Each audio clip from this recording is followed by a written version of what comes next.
So a few weeks ago, we discussed the Imperial All-Terrain Assault Transport, or the AT-AT, and I figured today we could take a look at its smaller counterpart, the AT-ST. I'm Colin, and this is Sci-Fi Deep Dive.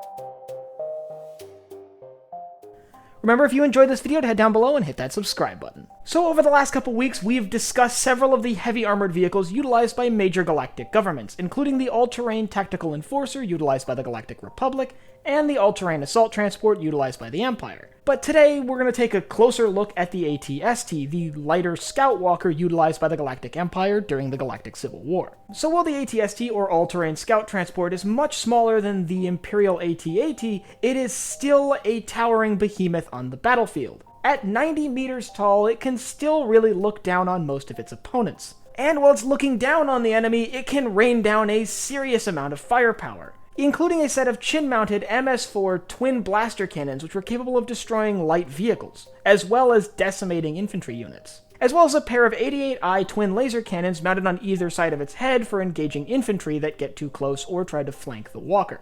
These cheek-mounted laser cannons could be replaced with the DW-3 concussion grenade launcher for engaging heavier targets. And all of this is capable of moving at a remarkable 90 kilometers an hour, which is really fast for something of its size. But there is a trade-off.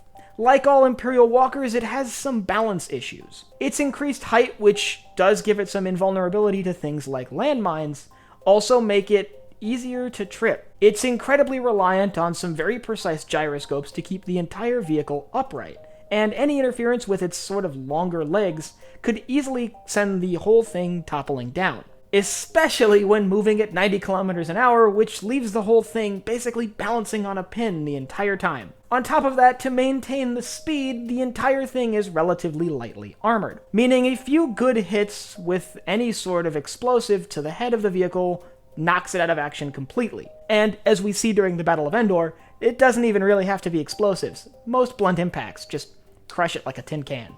But there are a few advantages that come with its light armor and its very particular design. Because it is considerably smaller than the larger all-terrain assault transport, it could be produced relatively cheaply. And bear in mind that it's not that much shorter than an AT-AT. It still is an imposing sight on the battlefield. But on top of that, its light armor allows it to achieve that 90-kilometer speed, which makes it perfect for scouting missions. While they need to be deployed in significant numbers to be effective in a straight frontal assault, when they're sent out on scouting missions, they're actually remarkably capable. They carry with them a relatively advanced sensor suite that allows them to get a lot of information about the battlefield around them, and thanks to their higher vantage point, their sensors and crew can see enemies much further away, and look down into enemy positions to get a better idea of what Imperial forces are up against. Its speed also obviously lent itself well to the scouting role. It could easily be deployed quickly to areas that the Empire needed intelligence on. The AT-ST was likely introduced in the early years of the Empire, seeing that it was present in Jedi Fallen Order. However, as we see in Star Wars Rebels, it really didn't gain prominence until right around the Battle of Yavin. After the Battle of Yavin, however, it was likely present at nearly every major engagement for the remainder of the Galactic Civil War. We see them directly on the battlefield at both Hoth and Endor, where they play a major role. During the Battle of Endor, the tighter forests on the forest moon made it harder for large Imperial walkers like the AT-AT to be useful at all. Thankfully, the AT-ST could move between the trees and wreak havoc on enemy forces. Well, they would have been more effective had they not walked into a series of booby traps set by the Ewoks.